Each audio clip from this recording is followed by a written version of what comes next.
Si on ne connaît pas son histoire, la sagesse populaire dit qu'on est condamné à la recommencer. Donc la représentation qu'on peut avoir du mouvement de 68, ce qu'on appelle les événements de 68, ne sont pas les mêmes suivant le point de vue auquel on se place.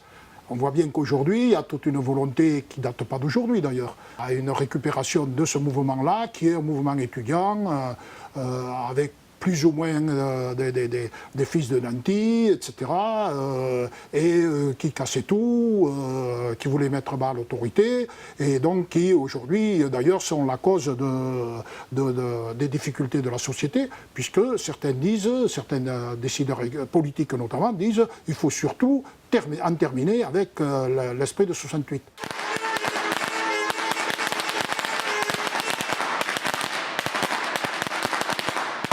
Maintenant, les historiens commencent à faire leur travail.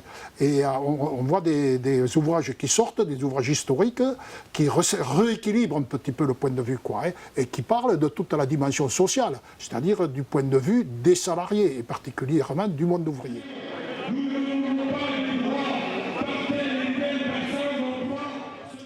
Alors 68, c'est vrai que quand j'entends aujourd'hui, que ce soit à la télé ou à la radio,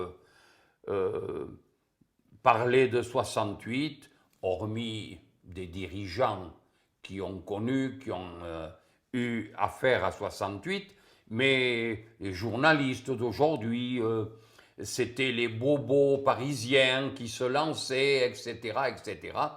Or, nous, ici, le combat, ça a toujours été le combat, depuis le début des événements de 68, pour les conditions de travail et les rémunérations et le mieux vivre, le mieux vivre. Et là-dessus, c'est vrai que on sentait que le phénomène lutte de classe avait pris un nouvel essor. Il avait pris un nouvel essor.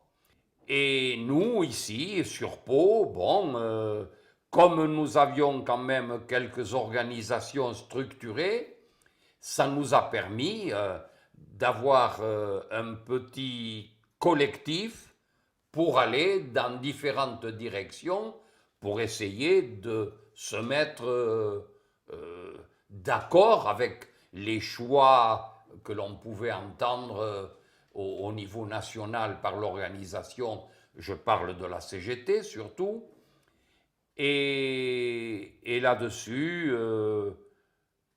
je pense que moi-même qui étais ouvrier du bâtiment, le bâtiment a été sur Pau probablement le premier secteur où on a commencé à avoir, entreprise par entreprise, les grèves qui se développaient. Après, il y avait les banques.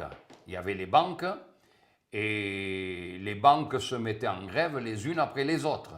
Les banques, alors je me souviens qu'on avait le Crédit Lyonnais à la place Clémenceau, là-bas, le beau Crédit Lyonnais. Je me rappelle avoir été y faire un meeting, non, une prise de parole devant tous ces personnels, banquiers et autres. Bon, et puis c'était l'objectif, fermeture de la banque. Bon, et ça avait bien marché. Alors il y avait la BNP aussi, on avait la BNP, le Crédit Lyonnais. Alors Anne-Marie Vessier, en 1968, 24 ans, et je travaille au Crédit Lyonnais de Pau. À ce moment-là, je flottais, tu sais, à 19 ans, 20 ans, on n'était pas considéré comme adulte encore. La majorité était à 21. Et puis, on était dans un milieu de personnes beaucoup plus âgées et où les hommes dominaient. Et à l'époque, les jeunes, ça bougeait pas beaucoup. J'étais embauchée il n'y avait plus de CGT. Il y avait une CGT, je crois, très importante au sortir de la guerre. Et après, les personnes étaient parties à la retraite, avaient vieilli, je ne sais pas. Il n'y avait plus de syndicat CGT. Il n'y avait plus qu'un syndicat CFTC et Force ouvrière. Début 68, je sentais que ça soufflait un petit peu. Et je voulais me présenter aux élections, mais il n'y avait personne pour me proposer, puisqu'il n'y avait pas de syndicat CGT. Donc je suis allée à la CGT pour demander de créer une section. Alors c'était en mars. Voilà. Donc en même temps, ça frémissait parce qu'en 68, il y avait eu déjà pas mal de jeunes d'embauchés. Donc ça frémissait, quoi. Comme chez les étudiants, comme chez les ouvriers. On avait envie un peu plus de liberté, un peu plus de beaucoup de choses. Donc c'était embryonnaire, on sentait qu'il fallait, bon, ceux qui étaient motivés, mais globalement, on sentait qu'il fallait que quand même la société change, mais on ne savait pas trop par quel bout le prendre. Et après, bon, tu avais la grève à la radio, alors j'avais pas la télévision, bien sûr. Quand j'allais la voir dans les troquets. Mais bon, là aussi, il y a eu des interruptions. Et puis, ce qu'on nous donnait comme information, bon, on hésitait à le prendre quand même. On savait qu'on ne nous disait peut-être pas la vérité.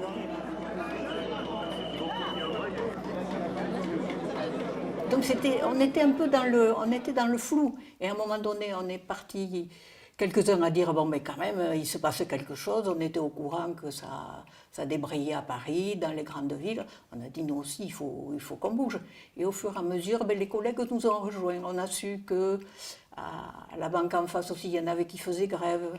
Donc au fur et à mesure, et on a été tellement nombreux qu'à un moment donné, la banque a été fermée, mais fermée, il n'y avait plus personne. Par rapport à ce qui se passait sur Pau, qui était un mouvement plus dans les entreprises, plus ouvrier, il n'y avait pas trop de mouvement. Ça commençait, les assurances commençaient à prendre pas mal d'importance à rechercher du personnel. Mais c'était des petites boîtes, donc tu ne faisais pas grève dans une petite boîte. Donc le mouvement, et nous on avait très difficilement, je te dis, des relations avec Paris, parce que c'était quand même Paris où c'était organisé, ils étaient représentants, c'est eux qui avaient les discussions directement avec les patrons pour faire bouger. Mais le sentiment de 68, c'était autant dans l'ambiance générale, quand on était puisque je faisais pas mal de sport à l'époque, je faisais la montagne, j'étais avec des gens qui, là on pouvait parler, on avait le droit, on ne demandait pas la permission, donc on sentait, puis bon, on avait 19 ans, quoi, on avait envie de faire bouger un peu les choses, hein. C'était plus dans l'environnement général que dans la banque en particulier, parce que la banque c'était quand même très très fermé, et puis il n'y avait pas de CGT, donc c'était... Puis je ne me rappelle pas, même FO et CFTC, bon CFTC il était bien vu par le patron et la direction, mais je ne me rappelle pas de réunion syndicale, je ne me rappelle pas de... Moi quand j'ai voulu en faire, et puis les collègues n'osaient pas venir. Mon sentiment en 68, il reste assez flou. C'est dans le ressenti. On avait envie que ça bouge, qu'il y ait un peu plus d'air à respirer. Tous les jours, on était là, on faisait le piquet de grève, on vérifiait que les grilles étaient bien fermées. C'est ce que je disais, je ne sais plus à qui, j'ai jamais autant passé de temps devant... Alors, je n'étais pas devant le Crédit Lyonnais, j'étais au Café de l'Europe, derrière la vitre, à surveiller qu'il n'y ait pas le patron ou des chefs de service qui rentrent, et je ne voyais pas de mots. Alors j'étais avant 7h du matin, parce qu'il y en a qui étaient vaillants, j'étais le soir très tard, 22h, je n'avais pas pris les revenus pour me payer autant de café. Bon, après à l'Europe, ils ne disaient rien, avec un café on faisait la journée.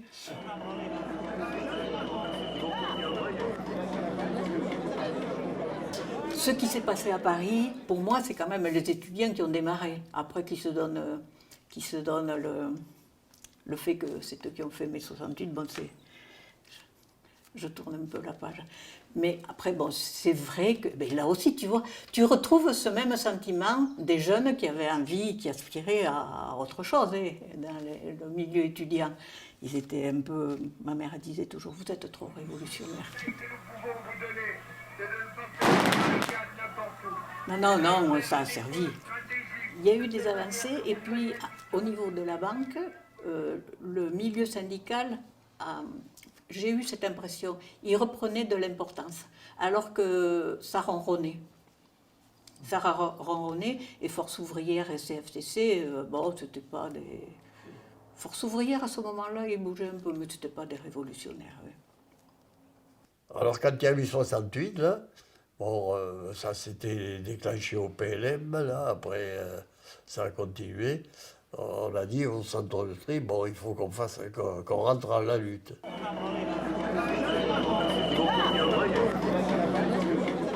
Alors, on est rentré dans la lutte, là, et on a bloqué tout le courrier, ce qui fait que ça a entraîné, si tu veux, l'ensemble des bureaux. Il n'y avait plus de courrier, il n'y avait rien, quoi, tu comprends? C'était un truc stratégique. D'ailleurs, les gouvernements successifs, ils ont compris qu'au PTT, si on ne voulait pas se reproduire dans de telles situations, il fallait casser les centres de tri. Et qui c'est qui a pris la responsabilité dans le centre de tri Oui. de dire on arrête? Oh, ben c'est nous, c'est la CGT, on n'y avait que nous. Alors, Mais ça a été une décision difficile à prendre? alors on a dit il faut y aller. Alors, tu as dit, il y avait, le centre il était ouvert depuis 5 mois. Ouais. Et puis il y avait des jeunes qui étaient arrivés dans la région parisienne, qui avaient travaillé dans les centres de tri, qui avaient eu l'esprit de lutte. Ouais.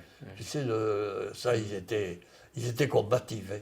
Alors, quand on a vu que le déclenchement de mai 68, on est rentré en grève. Hein.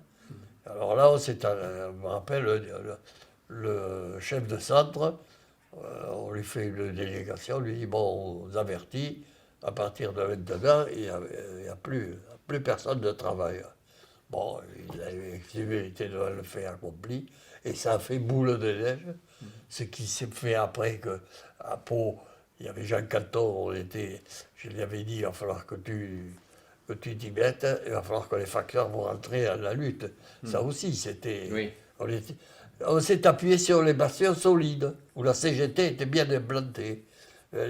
Tu vois, je te dis, on avait 4 centres de tri, 80 ou 90% du personnel à la CGT. C'était facile. Les facteurs étaient majoritaires. Enfin, mai-68, tu vois, ça a été... je te dis, on n'a pas eu de difficulté pour faire débrayer les gars. Hein. Et la reprise? Bah, la reprise... Ça a été difficile. Bah, comme toutes les reprises, quoi, un goût amer. Bon, ça s'était bien passé, quoi, la reprise, relativement. Ce qui a été vrai. Vous aviez obtenu beaucoup de choses? Ben, oui, tu sais, l'augmentation des trucs. Malgré ça, les centres de tri, on avait continué à faire une grève par solidarité avec l'ensemble des... Mais il faut bien dire que les autres, ils n'avaient pas obtenu grand-chose, ils n'étaient pas fous, hein. Ils avaient fait fermer la gueule à voilà. Enfin voilà globalement comment ça s'était passé.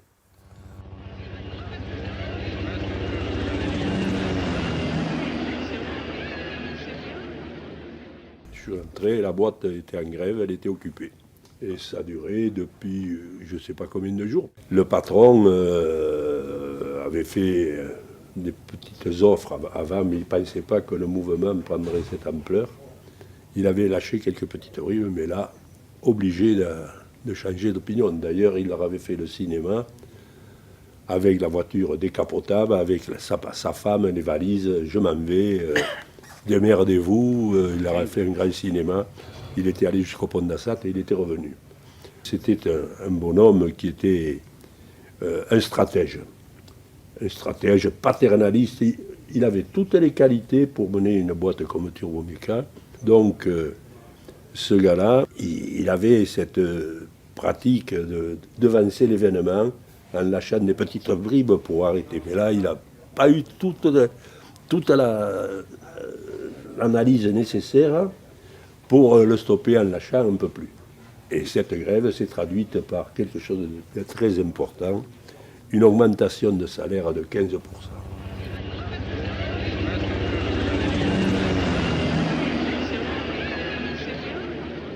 Et quand il y a eu le problème des étudiants, je crois que ce qui a mobilisé aussi, ou qui a aidé à la mobilisation, c'est la répression qui a été engagé contre les étudiants. C'est pas qu'on était d'accord avec leur mouvement tel qu'il se développait, avec les arbres arrachés, les bagnoles. C'était pas ça, mais les gens, ils s'étaient dressés contre la répression policière. Il y a eu une assemblée générale qui a été provoquée par les syndicats. On a appelé une assemblée générale.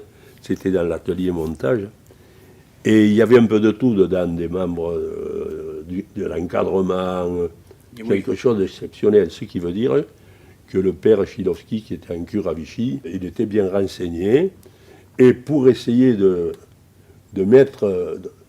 pas se mettre dans la situation d'une boîte occupée, parce qu'il avait des commandes à livrer, et puis c'était important, il a joué très fin en disant, voilà, moi je suis prêt à recevoir les délégués, je veux savoir ce qu'il y a, et ils n'ont qu'à venir à Vichy. Voilà. Alors la direction nous avait fait appeler pour nous dire, voilà, M. Chilowski est en cure à Vichy, il vous propose de le rencontrer là-bas.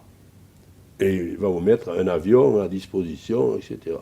On s'est posé à Vichy. Alors, le vieux, il nous attendait sur le tarmac, là, et il nous a amenés dans la salle du restaurant de l'aérogare. Et c'est plus loin, on a obtenu la mensualisation de tous les salariés. Le rapport de force, je crois, il faut le concevoir en menant une bataille contre l'individualisme qui se développe. Et il n'y a pas 50 moyens, il y a des organisations syndicales, et notamment la CGT, qui aujourd'hui est prise comme des terroristes. D'ailleurs, il y en a qui l'ont écrit dans les mouvements où il y a eu un peu de bagarre, et malheureusement, ça passe. Donc il faut que les gens comprennent qu'ils représentent une force, et s'ils la mettent ensemble, cette force, en s'organisant, mais on changera le cours des choses.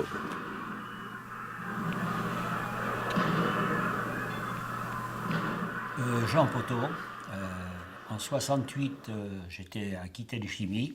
J'avais 30 ans et demi. J'étais jeune.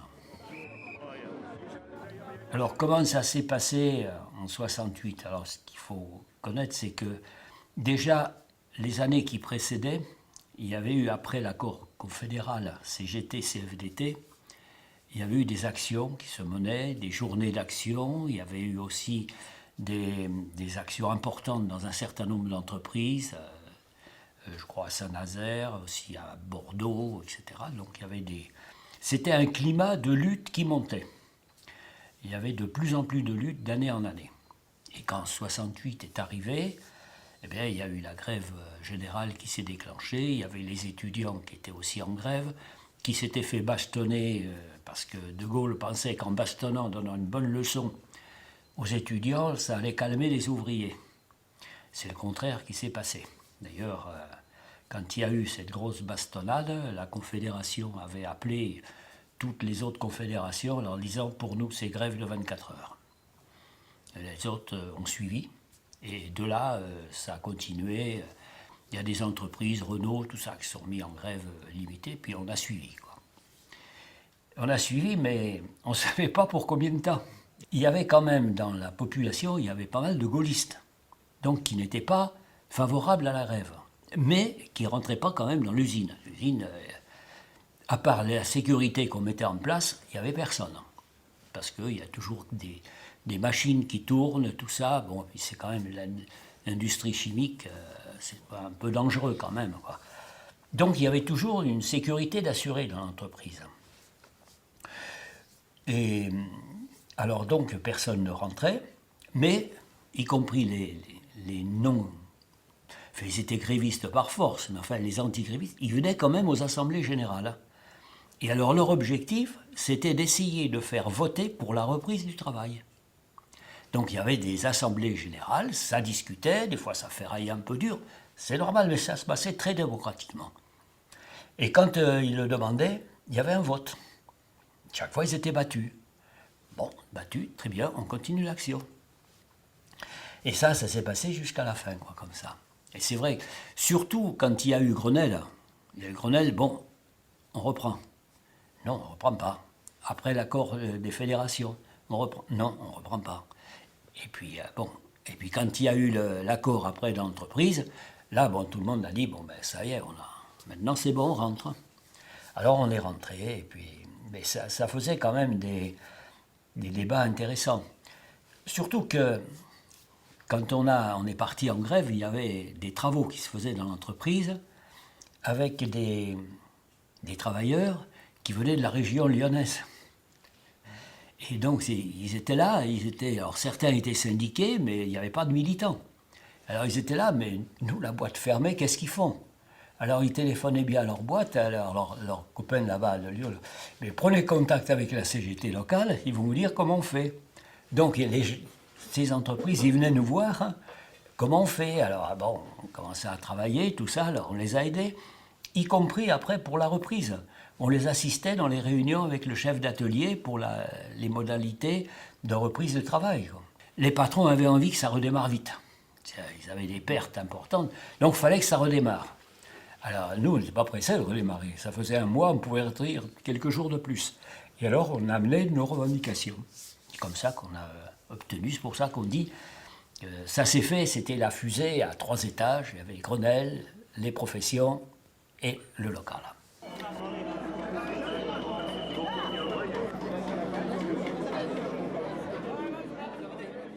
Alors, je m'appelle Lugagne, mon nom, et Lucien, mon prénom. Lulu pour les intimes, et puis pour toute l'entreprise. Mais je suis rentré à la SNPA en septembre, le 1er septembre 1959, et au service sécurité. Moi, je suis rentré à Lac. Je faisais 12 heures tous les jours sans un jour de repos. Est-ce que vous voyez ce que ça fait? J'étais parti en tant que pompier de Paris, je gagnais 45 000 anciens francs par mois. Je suis venu à Lac pour 43 000 anciens francs. Si j'avais fait 8 heures par jour, je n'aurais touché que 43 000 anciens francs. Mais on est arrivé, il y avait un boulot extraordinaire. On envoyait du soufre sur Bayonne en chargeant les bateaux, le soufre explosait, on ne savait pas le manipuler et tout.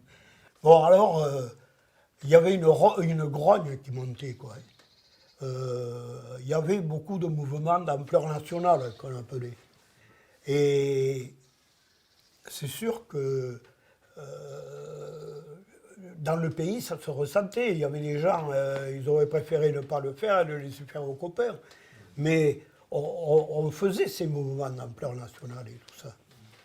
Et alors, quand est arrivé 1968, on avait largement avancé dans l'organisation de notre CGT, quoi. On avait fait des sections syndicales, les allées, c'était la direction, le centre de recherche de Pau, Lussagné, où il y a un stockage souterrain. On était en train de discuter à ce moment-là, avec la direction, des revendications qui étaient remontées de toutes ces sections syndicales. Et un matin, on avait avancé, on était un peu contents, mais on décide de se voir l'après-midi. On s'en va dans un petit resto qui n'était pas loin des allées, là, pour manger un petit coup. Et puis, la télé était allumée, et on entend que chez Renault, ils allaient occuper l'usine. Putain, on a dit, mais ça fout en l'air toutes nos discussions, quoi. Hein.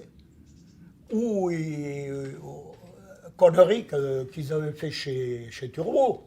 Chez Turbo, ils se sont fait appeler par le patron, ils n'ont jamais fait mai 68. Mais on a dit ce matin, est-ce que ça ne fout pas en l'air notre truc? Alors, on est revenu l'après-midi en discussion, et il n'y a pas eu moyen de... La direction, elle a dit, blackout, ce qu'on a dit ce matin, on le retire. Et à partir de là, bon, on s'est enclenché la grève de mai 68. C'était avant l'appel à la grève du 13 mai qui a suivi le mouvement étudiant ou après? Pour le mouvement étudiant, c'est arrivé après quand même. Et enfin, vous savez, peut-être commencé quand nous... Mais d'ailleurs, on ne s'occupait pas du mouvement étudiant. C'est intellectuel, ça, l'histoire de rapprocher le mouvement étudiant des salariés. Nous, les salariés, ils nous mandataient pour les revendications qu'ils avaient. Et bon, il s'est trouvé que quand quand on montait sur les planches et qu'on disait aux gars, hier, ils ont tabassé des étudiants, ben, les gars, ils étaient pour les étudiants, quoi. Mais à la limite, on n'était pas parti pour soutenir le mouvement étudiant, quoi. Alors, arrive mai 68. Donc, on était très revendicatifs.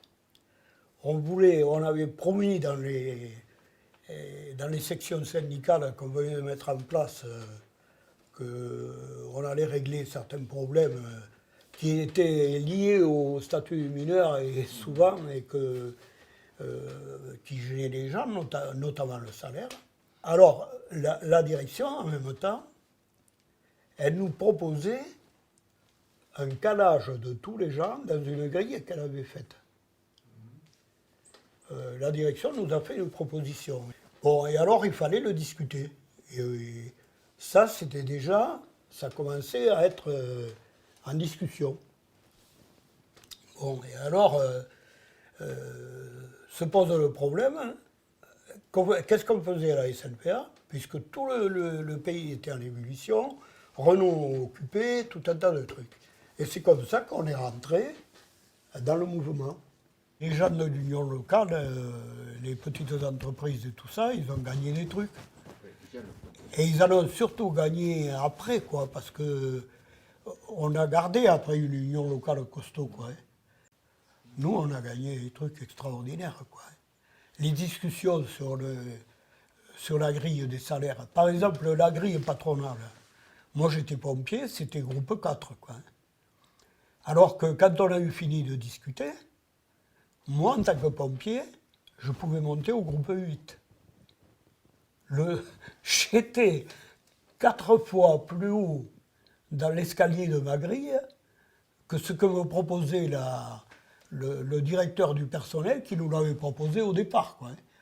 Parce qu'on a discuté service par service, métier par métier, et individu par individu.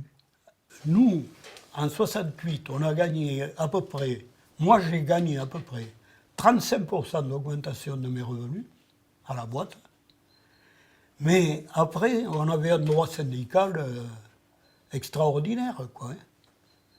On avait par exemple 1 heure par mois pour convoquer les syndiqués à une assemblée générale.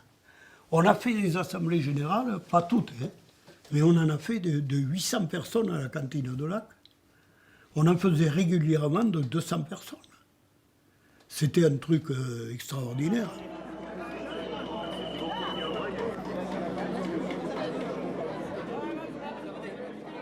Je m'appelle Francis Duchesne.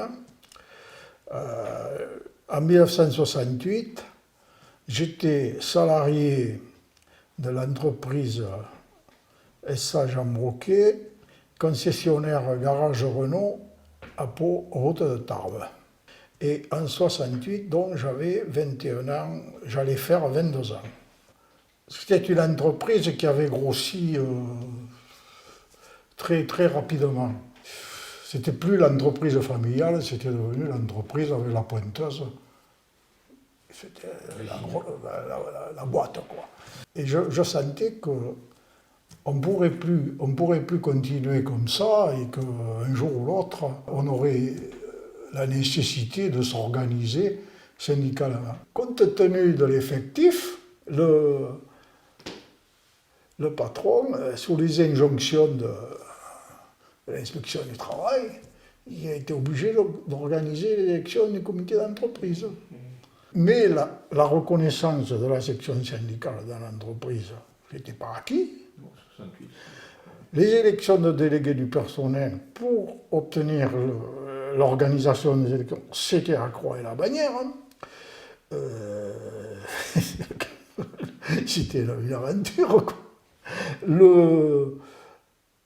La réunion mensuelle, alors, n'en parlons pas. Le comité d'entreprise, le comité d'entreprise, je ne sais pas, la première année, leur a donné royalement, à l'époque, je n'étais pas au comité d'entreprise, je ne me rappelle pas, et, une aumône. On avait posé le cahier de revendications, avec les revendications de la CGT nationale, quoi. Ça commençait à bouger. Et ça bougeait aussi chez nous. On n'a pas fait la grève totale et de suite. On a débrayé. 2 heures le matin, 2 heures l'après-midi, ou 1 heure le matin, 2 heures l'après-midi. On débrayait, on marquait le coup. On a commencé avec les syndiqués. Avec les syndiqués. Mais tous les jours, il y avait des non-syndiqués qui venaient se rajouter. C'est-à-dire ceux de la liste, là. Quand on débrayait, hop, il y en a un qui venait. Un de plus. Ça montait toujours, régulièrement, tous les jours. On était un peu plus nombreux. Bon, on a décidé de passer mettons, de 2 heures à 4 heures de grève. Quand ils en ont eu marre, les camarades, les travailleurs, ils ont dit, au cours d'une assemblée, c'était un lundi, c'était le 20 mai. À l'unanimité, les mecs ils ont dit, on occupe. Et c'est en aucun cas, moi ou un autre copain en tant qu'élu CGT, qui avons fait, dans la base, dans le rassemblement, il y en a qui a dit, ah, vous faites chier ce vieux con, allez, on occupe. Et puis les mecs, alors on était un peu surpris, quoi. On occupé, mais attends, comment on fait? Parce que moi, je n'avais pas beaucoup d'expérience, mais les autres qui étaient avec moi, ils n'avaient pas beaucoup plus d'expérience. On ne savait pas comment on allait faire ça. Là, l'occupation, ça n'a pas été triste. Parce que s'il y avait des mecs qui n'avaient pas de carte à la poche, ils n'étaient pas syndiqués, qui n'étaient pas formés, qui n'étaient pas éduqués. Moi, je ne vais pas dire non plus, mais enfin bon.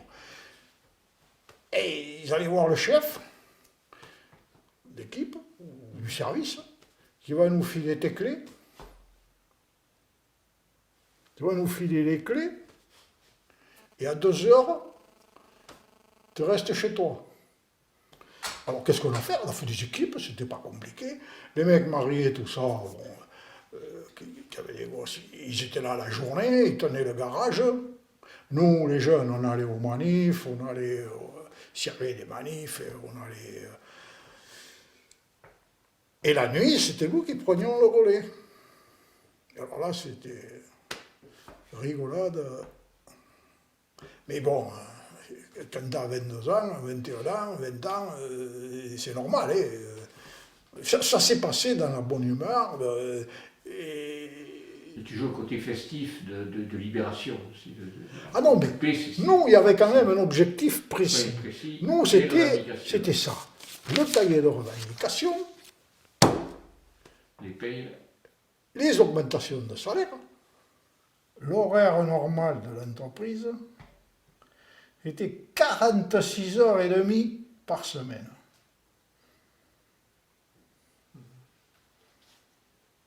« 46h30 par semaine. Si tu voulais aller t'acheter un pantalon, il n'y avait que le samedi après-midi.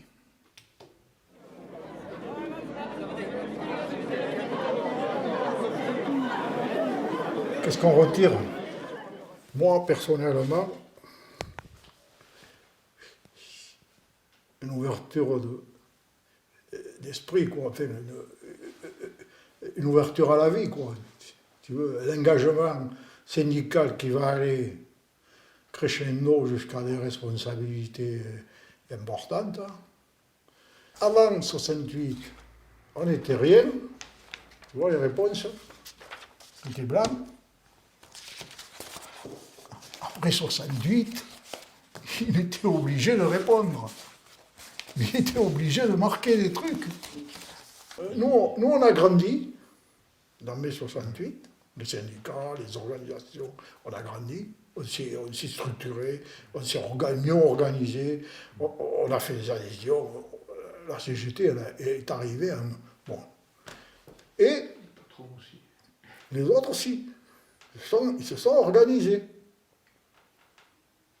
Et ils ont modifié leur façon de faire.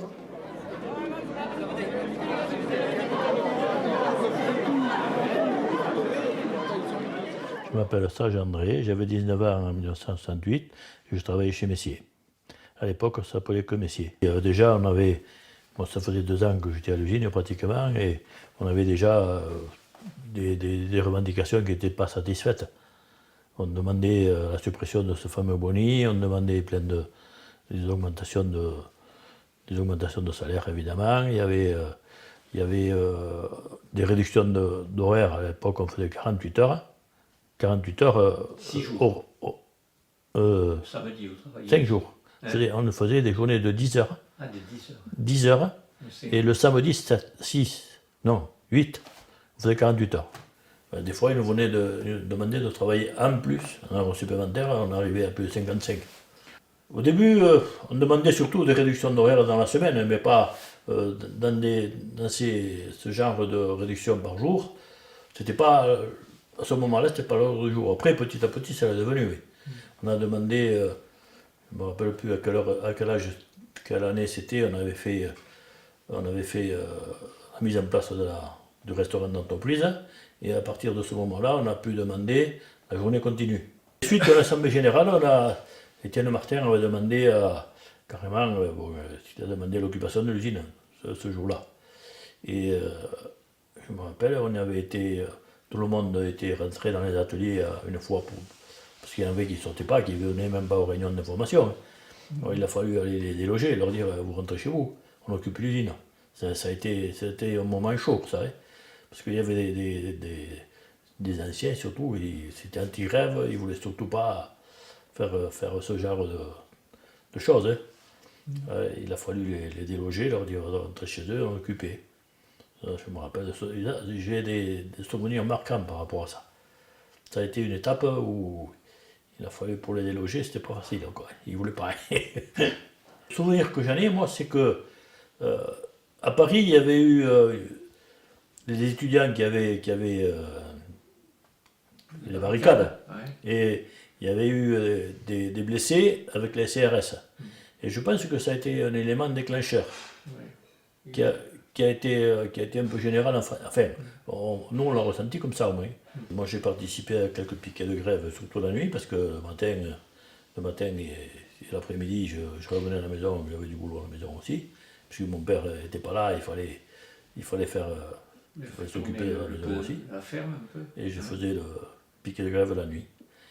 Sauf quand il y avait des assemblées, parce que je me rappelle le syndicat FO, il était tout le temps à la pointe du combat pour qu'on reprenne le travail.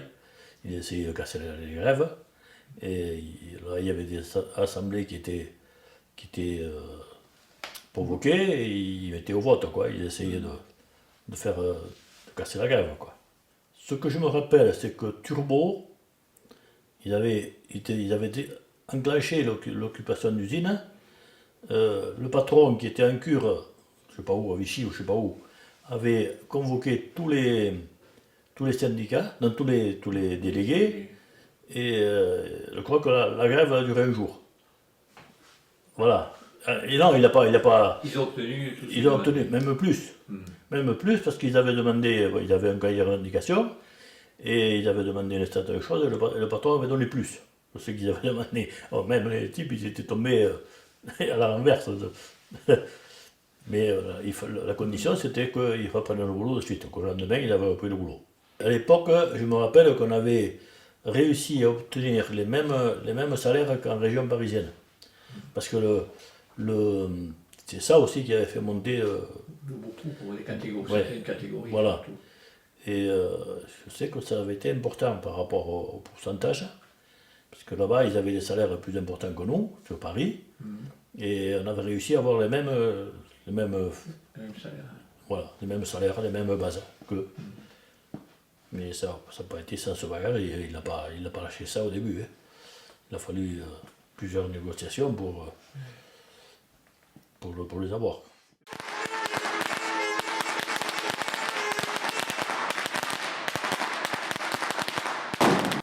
Ça me gêne un peu parce qu'ils parlent beaucoup des étudiants, comme on disait tout à l'heure. Mais après, c'est vrai que de la classe ouvrière comme nous, c'était... Moi, je ressens que on n'existait pas, quoi, par rapport à ce qu'on nous dit à la télé, quoi.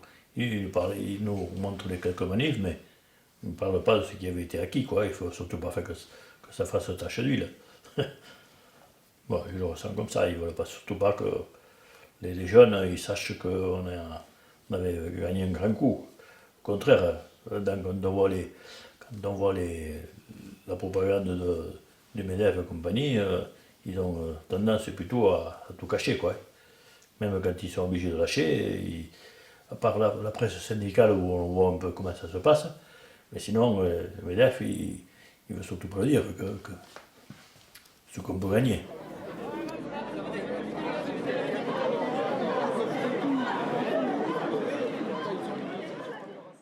Bon, je m'appelle Claude Bergeret. J'ai actuellement 78 ans. Et à l'époque, j'avais 28 ans. Et j'étais au service de la visite, qui n'existe plus actuellement, comme beaucoup de métiers qui ont disparu au chemin de fer. Mais nous avions fait une grève de 24 heures, quelques jours avant, et ensuite il s'est déclenché ce qu'on a appelé par la suite mai 68, avec la occupation des locaux, pas de circulation de train, etc. Retirer les clés, j'avais retiré les clés au chef que j'avais. Je lui avais retiré les clés de l'endroit où on travaillait. On a été trahis en 68. On pouvait obtenir plus que ça. On a été trahis par le gars de la CFDT, Deschamps, il s'appelait à l'époque. Et les gens, ils parlaient 68, 68. Maintenant, actuellement, tu as les médias qui en parlent. Les médias, ils essaient de... 68, pour moi, c'est... Ils ont peur, quoi. Pour moi, et alors ils parlent de 68 pour pas que ça se refasse. Après, aucun mouvement n'est pareil. Hein. Je m'appelle Paulette Lebrun. J'étais infirmière à l'hôpital psychiatrique de Pau en 1968. Moi, je suis rentrée en 60 à l'hôpital. Le 1er août 1960, on avait un horaire extrêmement lourd. On commençait le matin à 6h30 jusqu'à 14h et de 14h à 21h30. À 21h30, c'était la nuit. On faisait la nuit. Et on travaillait 7 jours en suivant. C'est-à-dire que nous avions, en suivant, 2 dimanches toutes les 7 semaines. On a senti les jeunes étudiants dans le centre de la France, à Paris. Ça a commencé vraiment dans la région parisienne. Mais très vite, pour nous, je parle à l'hôpital, parce qu'on a saisi aussi l'occasion, parce que de toute façon, c'était toujours nous qui lancions les mouvements à l'hôpital. Alors, FO, la CFDT suivait ou suivait pas. Mais enfin, bon, comme on était les plus forts à l'époque, on pouvait se permettre, on était très costauds. Hein. Tout de suite, on a appelé à des assemblées générales d'abord. On avait un grand théâtre, une grande salle, et on faisait les assemblées à 1h30 à peu près, pour que les gens du matin puissent assister à l'assemblée et les gens de l'après-midi arrivaient 1 heure avant. Petit à petit, on est entré dans le mouvement, mais tu vois, je te le dis là, je le dis parce que je n'ai pas un souvenir tellement différent de 68. Parce que pour nous, 68, c'était normal. Enfin, disons qu'on était tout le temps en mouvement, mais l'hôpital psychiatrique était souvent en mouvement. Nos revendications et nos grèves étaient des grèves, comment vous dire, fort calmes, je dirais, parce qu'on continuait à soigner. Hein. Il n'était pas question d'abandonner les pavillons. Alors, mettons, si on était 4 dans l'équipe, il y en avait 2 qui restaient et il y en avait 2 qui allaient à l'Assemblée. Ensuite, ces 2 de l'Assemblée revenaient et les 2 autres, ils partaient. Et voilà, quoi, on fonctionnait de façon assez, je dirais, harmonieuse. Tous les jours, on avait une assemblée au moment de 68 et on décidait, le lendemain, il y avait sur Pau quelque chose qui se passait. On décidait, bon, ben on y va, est-ce qu'on peut y aller, qui peut y aller? Alors, il y en avait ceux qui étaient de repos y allaient automatiquement. Et on retrouvait là, à Pau toute la masse des jeunes étudiants, des jeunes universitaires et des entreprises aussi quand même. On se débrouillait pour être quand même... Il y avait bien une quarantaine de personnes qui tous les jours partaient, parce que c'était tous les jours qu'on était dans le Bardoum. Voilà. Et on se retrouvait avec les autres, c'était Place Clémenceau, c'était aux Halles.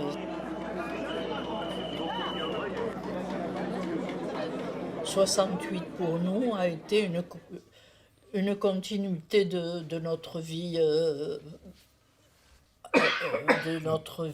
comment dire, oui, de syndiqués.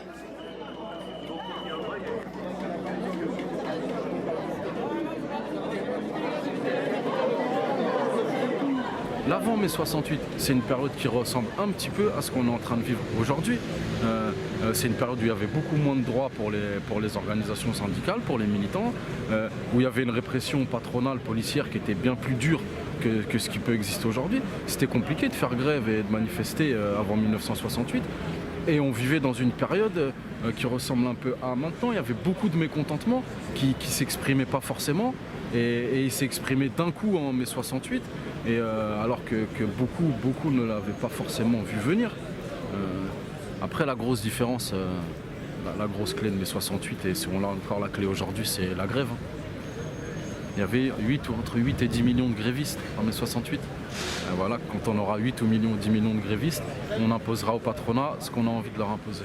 Je pense que ce qu'il faut faire, c'est continuer la lutte et la développer, parce qu'il y a des choses sur lesquelles il y a encore des progrès à faire, et y compris reconquérir des choses qu'on est en train de nous enlever vraiment de façon très très brutale depuis quelques années. Voilà. Mais oui, il faut se bouger parce qu'aujourd'hui on accepte tout sans rien dire. Ensemble, révoltons-nous!